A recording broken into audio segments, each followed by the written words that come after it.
సత్కాం scam కు సంబంధించి Janwada links కేసులో బాధితులు ఒక్కొక్కరుగా కోర్టును ఆశ్రయిస్తున్నారు.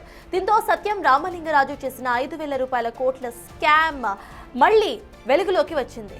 ఇప్పటికే అభినవ్ అనే వ్యక్తి కోర్టు మెట్లెక్కారు. తాజాగా ఉమ్మడి ఏపీ రిటైర్డ్ జడ్జ్ ఆవుల సాంబశివరావు బంధువైన ఆవుల అనిత నాంపల్లి ఈడీ స్పెషల్ కోర్టులో పిటిషన్ను దాఖలు చేశారు.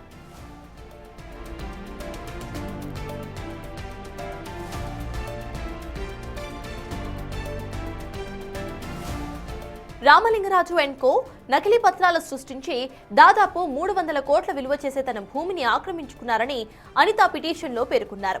రామలింగరాజు తన భూమిని తన మరదలు రాధా పేరున మ్యూటేషన్ చేయించినట్లుగా కోర్టు దృష్టికి తీసుకొచ్చారు. అనంతరం రాధా పేరుతో సర్వే నంబర్ 249లో ఉన్న భూమిని గాస్పెల్ మిషన్ ఇండియా పేరుతో విక్రయించినట్లుగా ఫేక్ ప్రొసీడింగ్స్ ను సృష్టించినట్టు తెలిపారు. రామలింగరాజును రాధా భర్తగా చూపిస్తూ సర్వే నంబర్ 309లోని భూమి బదలాయించినట్లుగా నకిలీ రికార్డ్స్ ను సృష్టించారని పిటిషన్లో స్పష్టం చేశారు. ఆవుల అనిత పిటిషన్ పరిశీలించిన నాంపల్లి ఈడీ స్పెషల్ కోర్టు విచారణకు స్వీకరించింది.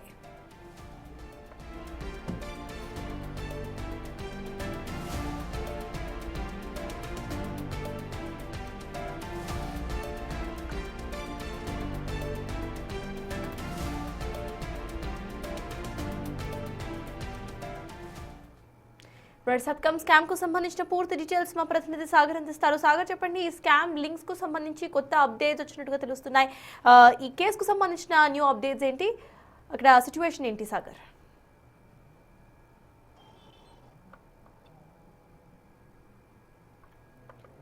సో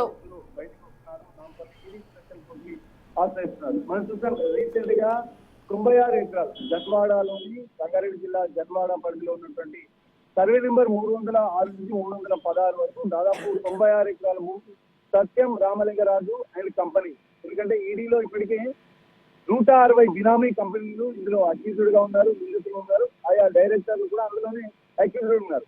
ఆయా సంస్థలే ఇప్పటికే దాదాపు 96 ఎకరాలు పూర్తిగా కాజేసే ప్రయత్నం చేస్తున్నట్లు కూడా తెలుస్తుంది. 5,000 కోట్ల రూపాయల విలువైనటువంటి జన్వాడ భూ స్కామ్ కేసులో మరికొంతమంది బాధితులు కూడా బయటకు వస్తున్నారు. ఈడీ స్పెషల్ కోర్టుని ఆశ్రయిస్తున్నారు. ఈ రోజు మరికొంతమంది బాధితులు కూడా బయటకు వస్తున్నారు, ఈడీ స్పెషల్ కోర్టుని ఆశ్రయిస్తున్నారు. ఈ రోజు విచారణ జరగనుంది మధ్యాహ్నం తర్వాత.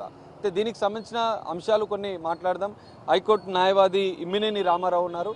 సో ఇప్పటికే రీసెంట్గా అభినవ్కు సంబంధించినటువంటి కేసులో కూడా ఈడీ విచారణ మొదలుపెట్టింది. సో మరికొంతమంది బాధితులు కూడా వస్తున్నట్లు తెలుస్తుంది. అందులో భాగంగా ఉన్నటువంటి ల్యాండేనా ఇది, ఇంకా కొత్త కేసు అనుకోవచ్చు? అందులో భాగంగా ఉన్నటువంటి ల్యాండే. అయితే ఇది మొత్తం 96 ఎకరాలు. 96 ఎకరాలల్లో ఇప్పుడు ఒక ఆవుల అనిత గారు, మా క్లయింట్ అయిన ఆవుల అనిత గారు గతంలో 6 ఎకరాల ఒక గుంట అనేది కొనడం జరిగింది. అసలైన హక్కుదారులు ఓనర్స్ నుండి కొనడం జరిగింది. అయితే వాళ్ళు 96లో కొన్నారు. 96లో కొన్నాక వాళ్ళు కంటిన్యూస్గా వాళ్ళ పేరు మీద రికార్డు వస్తుంది. ధరణిలో కూడా వాళ్ళ పేరు మీద రికార్డు ఉన్నది. భూభారతిలో కూడా వాళ్ళ పేరు పైనే రికార్డు ఉన్నది. అయితే ఈ సత్యం రామలింగరాజు అండ్ కంపెనీ ఏ విధంగానైతే 160 కంపెనీలు, బేనామీ కంపెనీలు, దొంగ కంపెనీలు, షెల్ కంపెనీలు, డొల్ల కంపెనీలు పెట్టుకొని ఏ విధంగానైతే ప్రజాధనాన్ని లూటి చేసిండ్రో, గతంలో మొత్తం స్టాక్ మార్కెటే కుదేలైపోయే పరిస్థితి ఏర్పడ్డది. గతంలో సిబిఐ కేసులో వాళ్ళ కన్విక్షన్ కూడా పడడం జరిగింది. అయితే వాళ్ళు ఏం చేసిరంటే పూర్తి స్థాయిలో మన రెవెన్యూ అధికారులను అడ్డం పెట్టుకొని, ప్రభుత్వ అధికారులను అడ్డం పెట్టుకొని, గతంలో అధికారంలో ఉన్న కొంతమంది రాజకీయ నాయకులను అడ్డం పెట్టుకొని పూర్తి స్థాయిలో మోసాలకు పాల్పడ్డారు. అదేవిధంగా ఏ విధంగానైతే గతంలో స్టాక్ మార్కెట్ క్రాష్ ద్వారా ఇట్లాంటి డొల్ల సంస్థల ద్వారా రుణాలు తీసుకొని లేని షేర్లను విలువను పెంచి ఏ విధంగానైతే చూపెట్టి ఆ ధనాన్ని అక్రమ మార్గాలలో సంపాదించారో ఆ అక్రమ ధనాన్ని మొత్తము భూములు అత్రాఫ్ హైదరాబాద్ కొననికి వినియోగించారని సిబిఐ వాళ్ళు తమ ఛార్జ్షీట్లో కూడా పేర్కొనడం జరిగింది. అదేవిధంగా ఈడీ వాళ్ళు పేర్కొనడం జరిగింది. అయితే దీనిలో తీవ్రమైన జాప్యం అనేది జరుగుతుంది. ఇప్పుడు ఒక్కొక్కరుగా బాధితులు అనేటోళ్ళు ధైర్యం చేసి బయటికి వస్తుండ్రు. ఇప్పుడు దీనిలో చూసుకుంటే ఇప్పుడు ప్రస్తుతం ఇవాళ చేసిన కేసు మనం కనుక చూసుకున్నట్టయితే 6 ఎకరాల ఒక గుంట భూమిని ఒక 300 నుండి 350 కోట్ల విలువైన భూమి అది. అయితే దాన్ని ఏ విధంగా వాళ్ళు చేసిరు అనేది మనం చూడొచ్చు. ఇప్పుడు దీనిలో కొన్ని ప్రొసీడింగ్స్ చూపెట్టడం జరిగింది. ప్రొసీడింగ్స్ ఎవరి పేరు మీద అంటే రామలింగరాజు గారి తమ్ముని భార్య అయిన బి రాధా అనే ఆమె పేరు మీద కొన్ని ప్రొసీడింగ్స్ అనేటివి తయారు చేయడం జరిగింది, మ్యానుఫ్యాక్చర్ చేయడం జరిగింది. అయితే అవి ఆ ప్రొసీడింగ్స్ 1 ఎకరం 25 గుంటలకు మాత్రమే. దానికి ఏదైనా ఒక రికార్డు ఉండాలి. ఎట్లా భూమి ఎవరు ఇచ్చిన, నేను ఇచ్చుకున్నా, మాన్యం నాకు నేను ఇచ్చుకున్నా అన్నాడంటే వెనకట్టుకోడు. అదే విధంగా యజమానులతో సంబంధాలు లేకుండా ఈ విక్రయాలు జరిగాయి అనుకోవచ్చా? ఒరిజినల్ యజమాని లేడీడా. అయితే ఇప్పుడు దీంట్లో ఎందుకంటే ఇందులో శతభిష కంపెనీకి సంబంధించినటువంటి వ్యవహారం మొన్న మనం చూసాం. ఇక్కడ కొత్తగా శ్రవణ ఆగ్రోకి సంబంధించిన శ్రవణ బయోటెక్ అనేది అనే పేరు మీద రాధా ప్రతినిధిగా ఉన్న శ్రవణ ఆగ్రో పేరు పైన ఈ దొంగ సంస్థలన్నీ కూడా ఈడీ సిబిఐలో